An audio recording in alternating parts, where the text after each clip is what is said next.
Let me read off these numbers to you for these different players, and you let me know what you think. Player A, 2020, 1 sack. 2021, 2 sacks. 2022, 5.5 sacks. 2023, 13 sacks.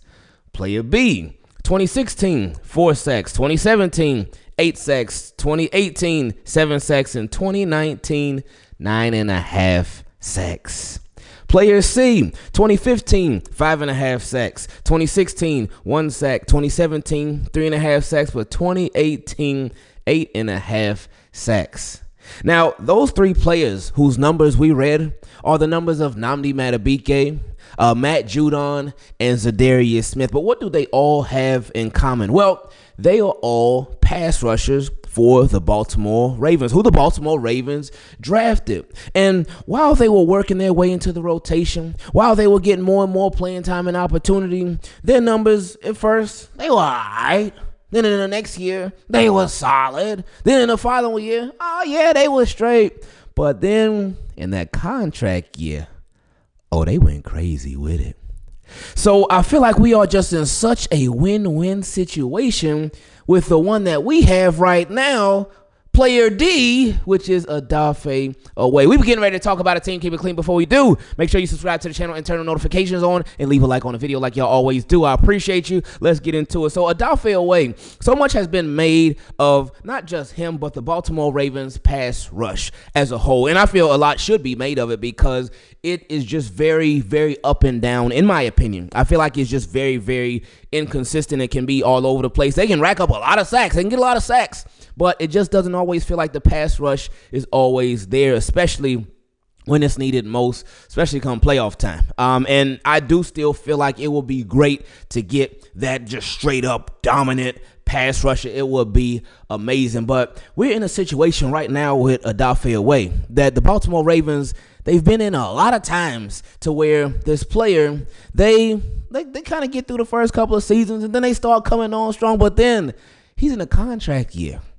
And you know, hey, if there's a lot of things that don't motivate people, but one thing that can motivate a lot of people is getting paid. It's getting paid, and there ain't nothing wrong with that. Because when we look at Odafe Oweh, now sacks are not everything, but when we look at Odafe Oweh's numbers, 2021 he had 5 sacks, 2022 he had 3 sacks, 2023 he had 5 sacks, and then last year 2024 he had 10 sacks. He hit double digits. So shout out to you, Odafe Oweh, good stuff. But now he's in contract year. And he got all the reason in the world to go off, man. He really, really does. Because, see, I'm thinking about it like this. Like, all right, Ravens, if they trade for a crazy good pass rusher, and look, who else is left out there except Micah Parsons? That's it. Because that's the only situation right now where I feel like the Baltimore Ravens, if they were to trade for somebody, then that would be the one, like, because it ain't many other people that's available. Because, again, we went down the names already. We went down the list. Myles Garrett, he signed $40 million. Woohoo! Max Crosby, he signed that big money. That's whoa! Trey Hendrickson getting ready. Whoa! And TJ Watt, you know, he ain't going up. So, yeah, to all of those guys that are like that at pass rusher, Michael Parsons, he's the only one left. Unless I'm missing somebody. Unless there's somebody that I'm just not thinking of right now. I know Danielle Hunter, he just signed a 1-year contract extension with the Houston Texans. I really, really like him, too. He is a beast. But, other than that, yeah, Micah Parsons, the last one left. So unless the Baltimore Ravens go that route, if Odafe Oweh does remain with the team, still wondering what those tweets were from a couple of weeks ago from Odafe Oweh, so who knows what that's about. But anyway, then it's still a win-win situation for the Baltimore Ravens. Because as the track record goes, especially with the guys that they drafted, first couple years, they might be, but that contract year. And Odafe Oweh, I hadn't even realized till a couple of days ago, Odafe Oweh is in his 5th year option. This 5th year option year. So this is it. This literally is contract year. It ain't no, all right, well, we'll see you next year. No. This is it. So he's continued to grow as a player because we know that when the Baltimore Ravens first drafted him in 2021, he was a project. He had these crazy attributes, crazy size, crazy speed. I remember Justin Houston even said, hey, my son said he's like a Madden player. He's like a Madden creative player because he is. Because don't nobody that tall, don't nobody that big be that fast. It's crazy. It don't make no kind of sense. And obviously that's why the Baltimore Ravens, they drafted him, but they drafted him because of his potential. Because his last year in college, he ain't get no sacks. He ain't get no sacks. He had that pass rush and he had that pursuit, but closing was an issue. And I understand closing. It ended up being an issue at the beginning of his career, but of course, as he continued to be out there, as he continued to work, as he continued to progress in his career, he's gotten better and better at that. Still does miss a sack here and there, and I mean every player does. So it ain't just Odafe Oweh that misses sacks here and there. So it happens. As a pass rusher, you're not going to get every single sack that's in your face. It's not just going to happen like that. Quarterbacks, they know how to step up. They know how to move around in that pocket. They know how to avoid pressure. But the Baltimore Ravens are in a very good situation with Odafe Oweh, and we do really hope that he makes it a tough decision for them. Hopefully he makes it a no-brainer where we like, hey, no, keep Odafe Oweh, re-sign Odafe Oweh, give Odafe Oweh a contract extension, because that will mean that he absolutely went crazy. We got a few little salary updates with the Baltimore Ravens from Brian McFarland. He said, the Ravens and Michael Pierce have adjusted his contract to allow them to transact his retirement post June 1st. So that means that he'll be on the roster until June 1st, and then they'll go ahead and process his release so they can save a little money. Hey, here's the details. It says the revision removed his $2 million roster bonus. It was due on March 16th, and his workout bonus. So obviously he shouldn't get a bonus for being on a roster because he retired. And he ain't going to be working out with the team because he retired. And it said the revision creates $745,000 in cap space immediately. So right here, right now, the Ravens, they gained $745,000 in cap space. Every little bit helps. So you know what EDC said? He said we'll look for $50,000 here, $100,000. So EDC let us know. Anyway, he said there will be an additional $1.25 million in savings after June 1st. So now they're getting $745,000, and then once they officially process his retirement, they'll get an additional $1.25 million. So again, hey, you got to make it happen. Also, the details on Cooper Rush deal, where everybody was getting, Cooper Rush getting paid. Anyway, Cooper Rush deal, his 2-year deal has a base value of $6.25 million with $3 million in incentives each year. So again, nothing. It's not, and again, those incentives are not likely to be earned incentives because it's based off of starts, wins, playing time. So anyway, it says he received a signing bonus of $2.745 million and base salary. So his base salary is $1.25 million and $1.3 million the second year. And it says there is a $750,000 roster bonus in 2026. So next year he got a roster bonus. And there are 3 added void. Ravens really doing these void years like crazy. Boy, hey, Ravens, y'all doing a lot of void years. I know y'all got even more coming. And a lot of Ravens fans, they doubting y'all. But hey, EDC, I already know you got something else coming. I know you do. Anyway, Kyle Hamilton and Tyler Linderbaum probably, but maybe even something more than that. Anyway, he also said his 2025 cap number. Listen to this. Everybody say, Ravens paying Cooper Rush so much and they got him to all this.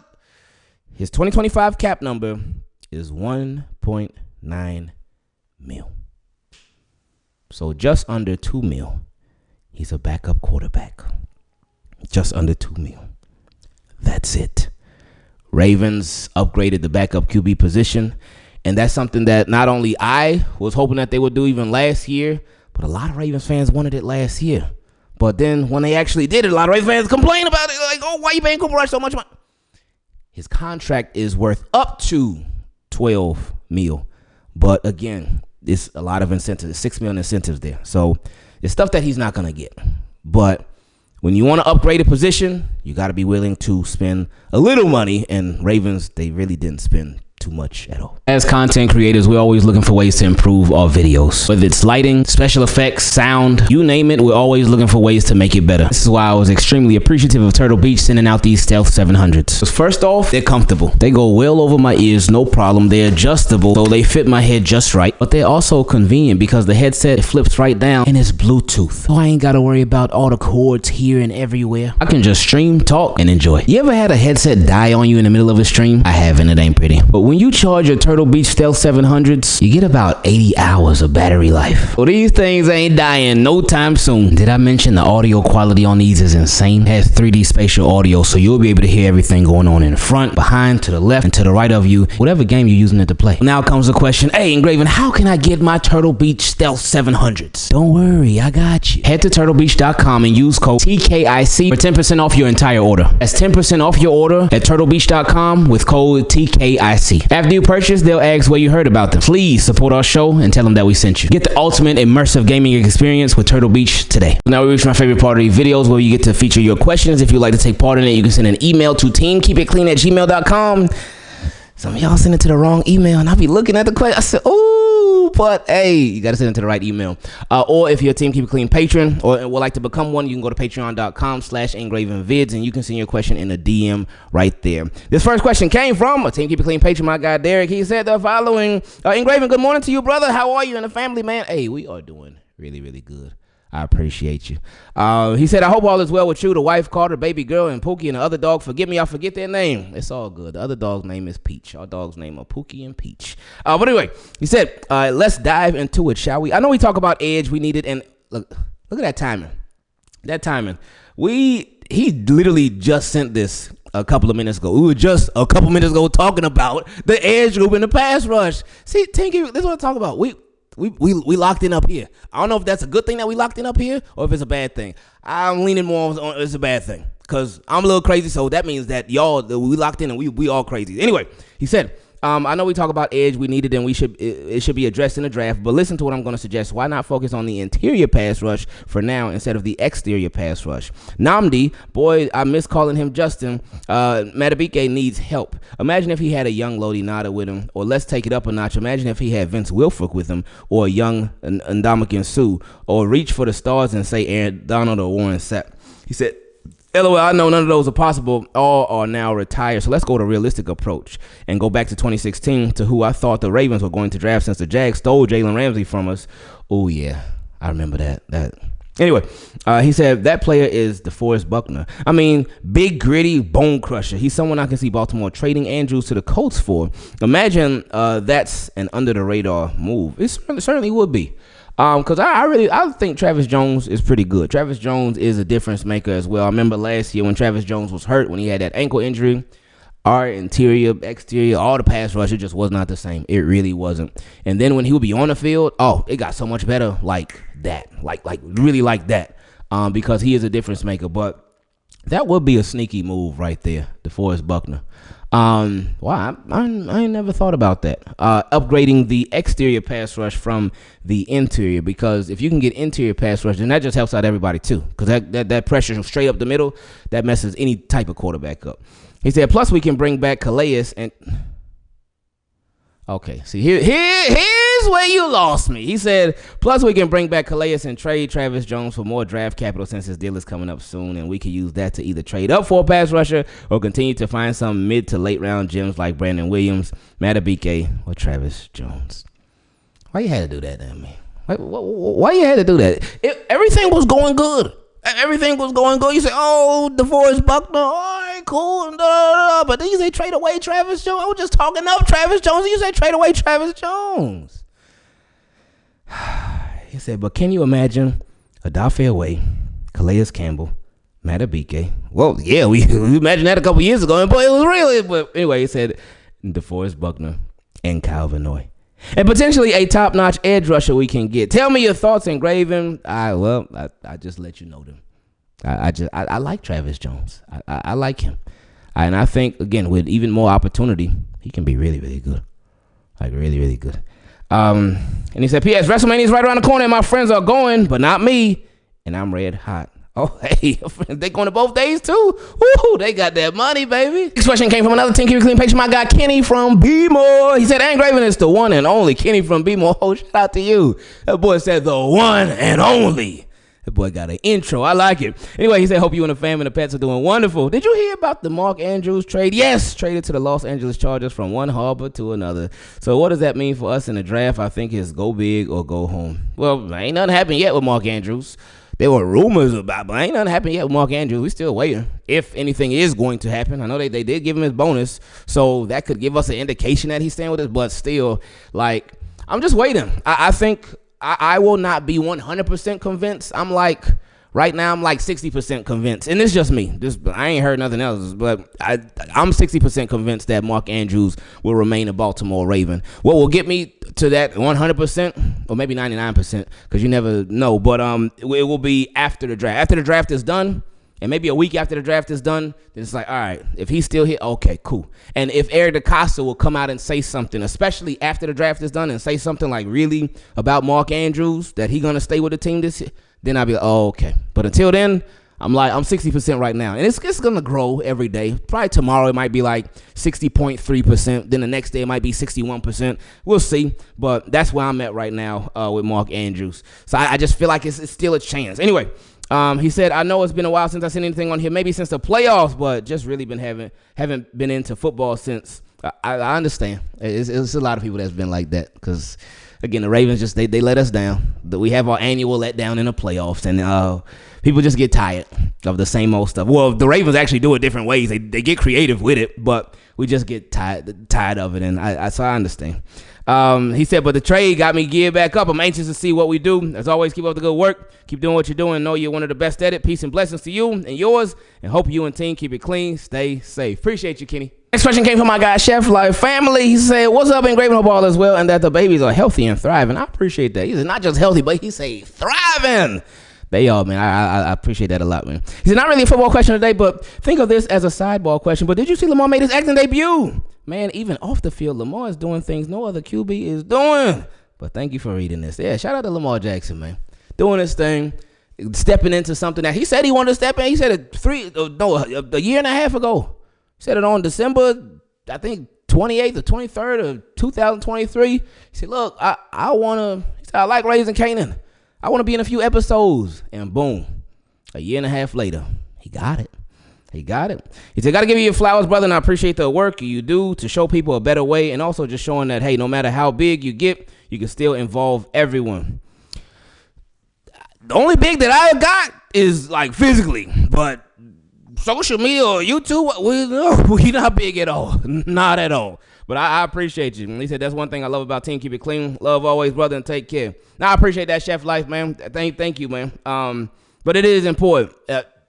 Don't act like just because you got more subscribers or followers that you better than somebody or you bigger than somebody, because you're not.